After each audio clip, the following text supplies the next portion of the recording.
दोस्तों स्वागत है आप सभी का तंवर राजपूत मोटिवेशन में। तो यहाँ पर आप देख रहे हैं कि आईसीआईसी बैंक का रिजल्ट आ चुका है।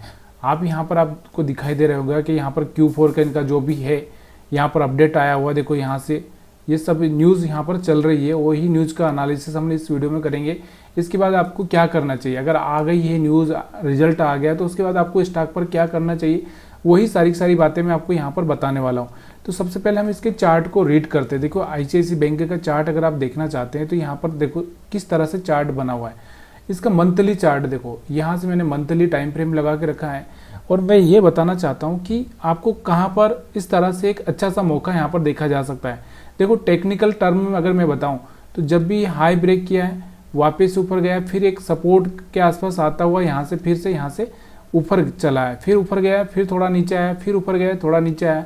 तो अब मेरा कहने का मतलब क्या है कि जब भी अगर आप देखो अब रिजल्ट आया, हो सकता है कि थोड़ा सा ये ऊपर के लेवल पर चला जाए, लेकिन जब कहीं वापस से ये 1000 रुपये के आसपास आपको कहीं मिले तब जाके एक अच्छा सा मौका आपके लिए हो सकता है। अभी फिलहाल में अगर हम बात करें इस स्टॉक की तो अभी ये 1100 रुपये के आसपास ट्रेड कर रहा है। कहाँ पर?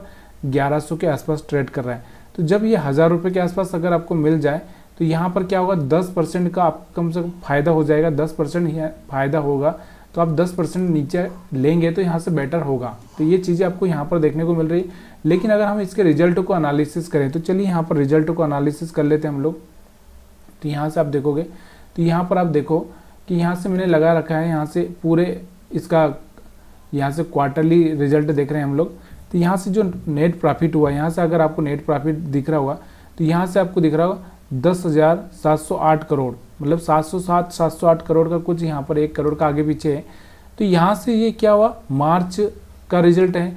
तो मार्च का जो कंपैरिजन किया जाता है तो पिछली बार का जो मार्च का रिजल्ट था उससे कंपैरिजन किया जाता है। तो यहाँ से ये कंपैरिजन 9100 के कंपैरिजन में ये वाला अगर देखें तो 17% ऊपर है। 17% मतलब एक अच्छा सा मोमेंटम यहाँ पर मतलब बढ़ता हुआ दिख रहा है। तो यहाँ से कैलकुलेट किया जाता है यहाँ तक का, तो आपको दिख रहा होगा 17% यहाँ से एक अच्छा सा दिख रहा है, मतलब एक पॉजिटिव रिजल्ट है, एक अच्छा सा प्रॉफिट है जो कि अनुमान से कहीं ज़्यादा है। इनका जो अनुमान था कुछ 10,300 के आसपास था यहाँ पर इनका अनुमान, और यहाँ से आपको दिख रहा होगा 700-400 करोड़ यहाँ से ज़्यादा ही हुआ है। अब हम बात करते हैं, देखिए यहाँ पर इनका रिवेन्यू अगर हम देखें क्वार्टरली रिवेन्यू, तो आप देखोगे यहाँ से ही बढ़ता ही जा रहा है, कहीं कम नहीं हो रहा है। ठीक है, बढ़ता ही जा रहा है, अच्छा है, कोई प्रॉब्लम नहीं। इंटरेस्ट इनको एक अच्छा सा 18,000-19,000 करोड़ के आसपास इंटरेस्ट मिल रहा है, मतलब यहाँ से। अब हम बात करते हैं इनका जो फाइनेंसिंग मार्जिन है, ये भी यहाँ से बढ़ता हुआ दिख रहा होगा। तो सारी चीज़ें यहाँ पर आपको पॉजिटिव ही दिखाई दे रही है, इसमें कोई प्रॉब्लम नहीं है। अब लेकिन यहाँ पर अगर आपको दिख रहा होगा तो यहाँ से आपको एक चीज़ दिख रही होगी यहाँ पर एनपीए की अगर हम बात करें, देखो बैंकों में क्या होता है, एनपीए होता है नॉन परफॉर्मिंग एसेट। मतलब वो क्या होता है कि जो लोन लेके भाग जाते हैं, जो लोन का पैसा चुकाते नहीं है, तो वैसे ऐसे लोन्स को कंपनी क्या करती है, वो एनपीए में डाल देती है। एनपीए तो यहाँ पर इनका जो नेट एनपीए अगर हम देखें, नेट एनपीए अगर हम बात करें तो यहाँ से अभी कम होता हुआ दिख रहा होगा आपको। यहाँ 0.44 था, यहाँ से 0.42 हो चुका है। ग्रास एनपीए की अगर हम बात करें तो यहाँ से ये ग्रास एनपीए भी यहाँ से आपको कम होता हुआ दिख रहा है। और अगर यहाँ से आपको दिख रहा होगा दोनों ही यहाँ से एनपीए, ईपीएस में भी यहाँ पर आपको बढ़ोतरी दिख रही है, मतलब कहीं ना कहीं एनपीए है जो यहाँ पर आपको कम होता हुआ दिखाई दे रहा है। तो ये का अच्छा साइन है कंपनी के लिए, मतलब बैंक के लिए। उसके बाद अगर हम बात करें यहाँ पर, देखो यहाँ पर अगर मैं बताऊँ आपको तो यहाँ पर अगर हम रेवेन्यू को देखें, पूरे साल का रेवेन्यू देखें तो देखो यहाँ से आपको दिखाई दे रहा होगा मार्च 2023 में इनका 1,909,231 करोड़ का यहाँ सेल हुआ था। अब यहाँ से 42 के आसपास पहुँच गया, बहुत बढ़िया सा यहाँ से ग्रोथ किया है यहाँ से। और प्रॉफिट की बात करें हम लोग तो यहाँ से 31-32 के आसपास था, यहाँ 40 के आसपास पहुँच चुका है, ये भी बहुत बढ़िया है। यहाँ से थोड़ा सा यहाँ से अगर आप ईपीएस को देखोगे तो ईपीएस भी एक यहाँ से अच्छा सा बढ़ता हुआ दिख रहा है। और टैक्स तो इनके ऊपर 25% लग ही रहा है, उसमें कोई प्रॉब्लम नहीं है। और यहाँ से अगर हम बात करें अदर इनकम भी इनकी बढ़ी हुई है। और मार्जिन की बात करें तो मार्जिन इनको सेम चल ही रहा है।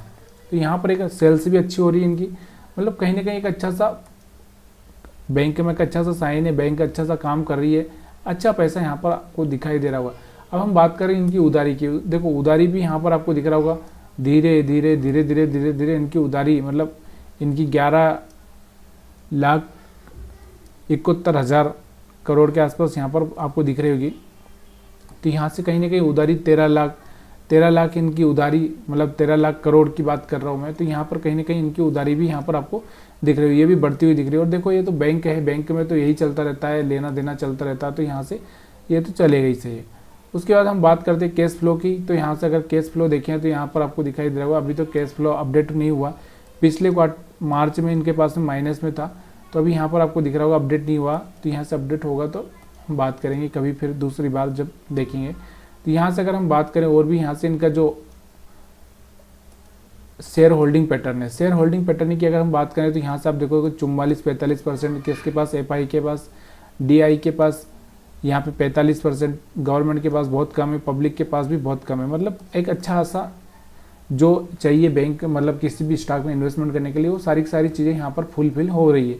तो यहाँ पर जो न्यूज़ चल रही थी कि भाई यहाँ पर आपको दिख रहा होगा कि यहाँ से आप कहीं ना कहीं देखोगे आईसीआईसीआई बैंक के Q4 नेट प्रॉफिट 17% बढ़ा, 10,700 करोड़। तो यहाँ पर कहीं ना कहीं 18% दिखा रहा है, कहीं ना कहीं थोड़ा बहुत आगे पीछे होता है। देखो सबका अपना अपना मानना होता है, उसके हिसाब से यहाँ पर रिजल्ट डिक्लेयर होते हैं। तो यहाँ से अब ये सब चीज़ें समझ में आ चुकी होगी। अब मैंने आपको यही बताया कि स्टॉक में देखो एक तो हाँ, आप देखो एक चीज़, ये जो रिजल्ट वाले खेल है वो देखो मैं आपको क्या बताना चाहता हूँ, ये जो रिजल्ट वाले खेल है वो किन के लिए अच्छे होते हैं, जो इंट्राडे ट्रेडिंग करते हैं। जैसे इंट्राडे ट्रेडिंग करते हैं तो उनको क्या है, मोमेंटम चाहिए होता है। तो यहाँ पर एक मोमेंटम बनता हुआ दिखेगा, या तो ऊपर या नीचे। तो वैसा तो ऊपर ही बनना चाहिए क्योंकि अनुमान से अच्छा रिजल्ट आया है, तो यहाँ पर ऊपर ही बनना चाहिए। तो यहाँ से उनके लिए काम होता है। जो एक इन्वेस्टर होता है उसके लिए यहाँ पर कोई मतलब नहीं होता। रिजल्ट आए अच्छी बात है, रिजल्ट अच्छा आना चाहिए, रिजल्ट के टाइम पे इन्वेस्टमेंट करना चाहिए, लेकिन क्या है देखो एक सही जगह पे करना जरूरी है।